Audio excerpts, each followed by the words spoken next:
الحمدللہ رب العالمین والصلاة والسلام علی سید المرسلین اما بعد۔ کسی بھائی نے سوال کیا ہے کہ کیا قرآن کی قسم اٹھانا غیر اللہ کی قسم کے زمرے میں آئے گا؟ قرآن پاک اللہ کا کلام ہے تو یہ اللہ کی صفت ہے، اس لحاظ سے اس کی وضاحت کر دیں کہ کیا قرآن کی قسم اٹھا سکتے ہیں؟ تو اس سوال کے جواب میں گزارش یہ ہے کہ نبی کریم صلی اللہ علیہ وسلم نے غیر اللہ کی قسم اٹھانے سے منع کیا ہے، روکا ہے۔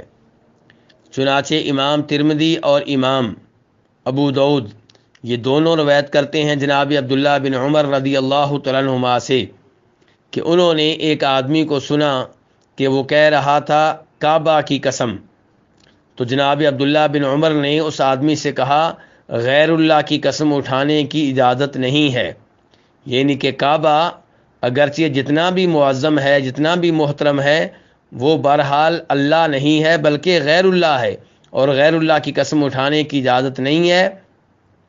اس موقع پہ پھر عبداللہ بن عمر رضی اللہ عنہما نے نبی صلی اللہ علیہ وسلم کی حدیث پڑھی، فرمایا کہ آپ نے کہا تھا من حلف بغیر اللہ فقد کفر او اشرک، کہ جس نے غیر اللہ کی قسم اٹھائی اس نے کفر کیا یا اس نے شرک کیا۔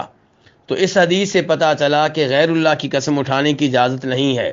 قسم جب بھی اٹھائیں تو اللہ تعالیٰ کی اٹھائیں، اللہ کے ناموں اور صفات کی اٹھائیں۔ اب قرآن پاک کی قسم اٹھانا، یہاں پہ دیکھا جائے گا کہ قرآن پاک کی قسم اٹھاتے ہوئے آپ کی مراد کیا ہے۔ اگر آپ کی مراد اللہ کا کلام ہے تو اللہ کا کلام اللہ کی صفت ہے، تو اللہ تعالیٰ کی ذات کی قسم بھی اٹھا سکتے ہیں، اللہ تعالیٰ کی صفات کی قسم بھی اٹھا سکتے ہیں۔ لیکن اگر قرآن پاک کی قسم اٹھاتے ہوئے کسی کی مراد قرآن پاک میں موجود اللہ کا کلام نہ ہو، بلکہ اس کی مراد قرآن پاک کے اوراق ہوں، قرآن پاک کی سیاہی ہو، تو سب جانتے ہیں کہ اوراق اللہ کی مخلوق ہیں، اللہ کی صفت نہیں ہے۔ سیاہی اللہ کی مخلوق ہے، اللہ کی صفت نہیں ہے۔ تو اوراق یہ اللہ کا غیر ہوئے اور سیاہی اللہ کا غیر ہوئی، تو ان کی قسم اٹھانا جو ہے وہ شرک ہوگا، اور وہ اس حدیث کے لحاظ سے غلط ہوگا جس کا ذکر پہلے میں کر چکا ہوں۔ اس لیے جس نے بھی قرآن کی قسم اٹھانی ہو اس کے ذہن میں یہ بات ہونی چاہیے کہ میں اللہ کے کلام کی قسم اٹھا رہا ہوں، اس سیاہی کی نہیں، ان اوراق کی نہیں جو قرآن پاک میں موجود ہیں۔ واللہ تعالی اعلم۔